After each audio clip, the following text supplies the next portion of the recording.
There's a lot of people talking about CDPs out there. I see a lot of people talking about it, but there's like nobody who's giving any numbers or giving any kind of metrics as to what the success rate they're seeing on a CDP. So most people understand what a CDP does. I mean, I had to be convinced of it myself. I wasn't the biggest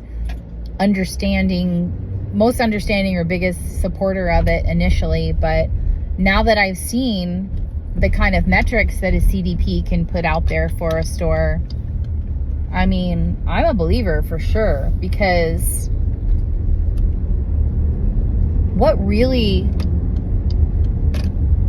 a CDP does for you is takes that data that you have that's just a complete and utter, mess, and really makes it usable, makes it actionable.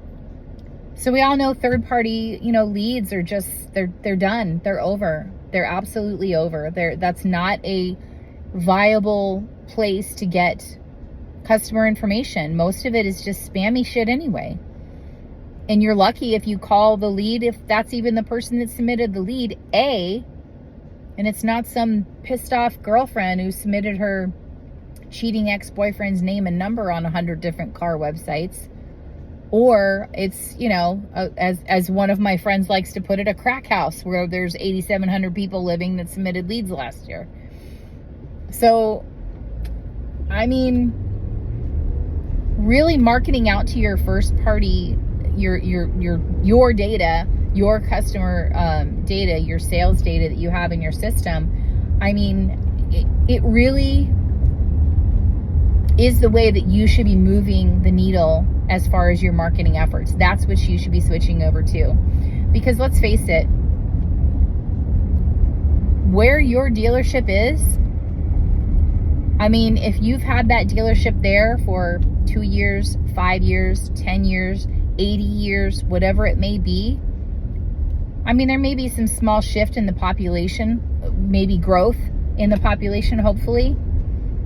But your customer database is your customer database. If you've been there long enough, generally speaking, most people have serviced or bought a car with you in that particular community. Now, if it's in a bigger metro area where there's, 10 other Nissan stores in the same radius, within a 15 to 30 mile radius around you, then all right, maybe not. But at the same time, you can buy, and we do this at our company too, we can buy conquesting lists. Not that that's the biggest return on investment, but if you're looking to freshen up your database, if you've marketed too much to your own database, you can load the OEM manifest list for conquesting. You can buy your own conquest list. We buy conquest lists from a very reputable, place that actually gives us quality data. Anyway, back to the first party data conversation. That's who you need to be marketing to. Your dealership isn't on wheels and you can pick it up and move to the next town. You're in that community. You're locked in there. You're their automotive dealership for sales and for service and for parts. So there's some way, shape, or form that they've interacted with you or you've interacted with them that you have that information. So what I don't see is a lot of people marketing effectively to it. And I'll explain that.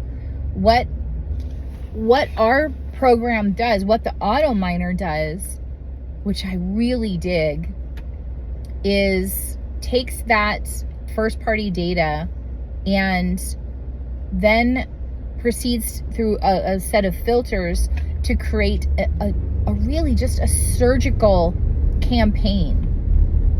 And what I mean by that is, it's not, hey, all our cars are on sale.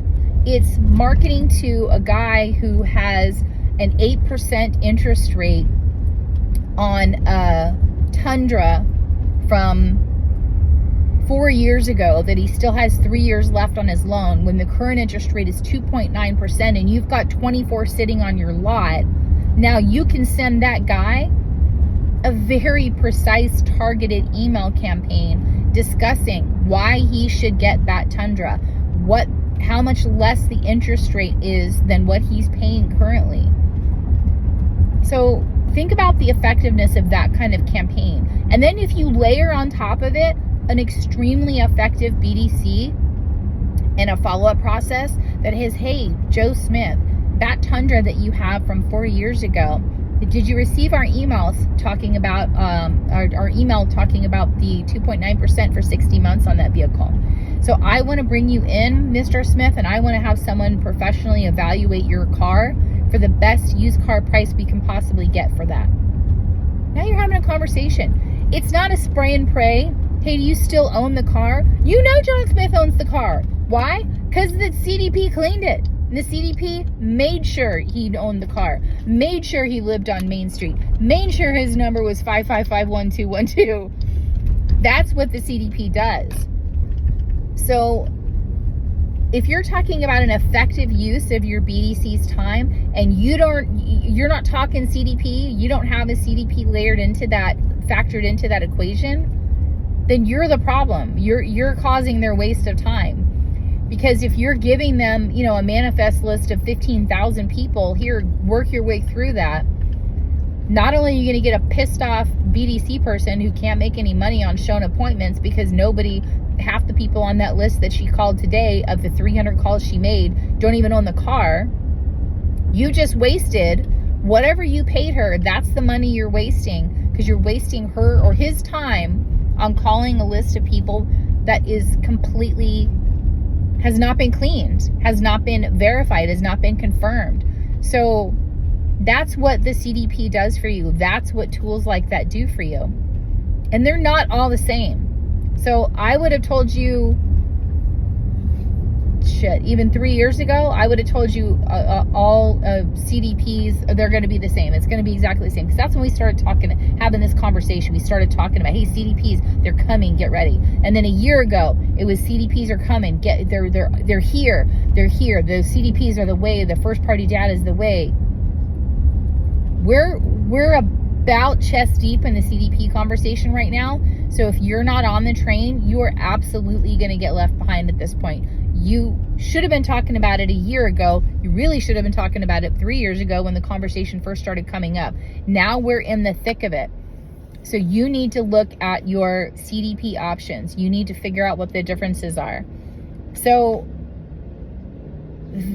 valuing your BDC team's time by utilizing a CDP to keep your first party data clean and to keep those manifest lists that you get from the OEM clean, to keep any conquesting lists that you're buying clean. It is absolutely crucial that you have a CDP to do all that, to maximize the efficiency and you making efficient use of your BDC's time. And if you're not doing that for them, like I said, you're the problem. You're the problem of the reason they're getting crapped out, of the reason they're not making effective calls. So do yourself a favor. Everybody makes money in the end. Look at a product that actually works with a dynamic list, that actually can filter to equity, filter to interest rate, filter to ownership, and actually utilizes the data to within a system like AutoMiner to make sure that you're sending the right marketing message to the right person at the right time. So the clean data platform, the BDC, the surgical marketing messages in campaign, email and text and video campaigns are all crucial pieces that you have to work cohesively together in order to really replace the income that we used to count on from third-party leads. And it's like, freaking cocaine now to us. We can't escape that high that we get off. Oh, I got a lead. Nobody gives a shit you got a lead. Sell the car. Get more strategic. Stop thinking in the same lines you have in the past 15 years. And buy into a CDP. Maximize your clean data. And start getting really strategic with how you're doing the marketing. And stop spray and praying. And stop buying third-party leads. That's all I got for this week. Happy selling.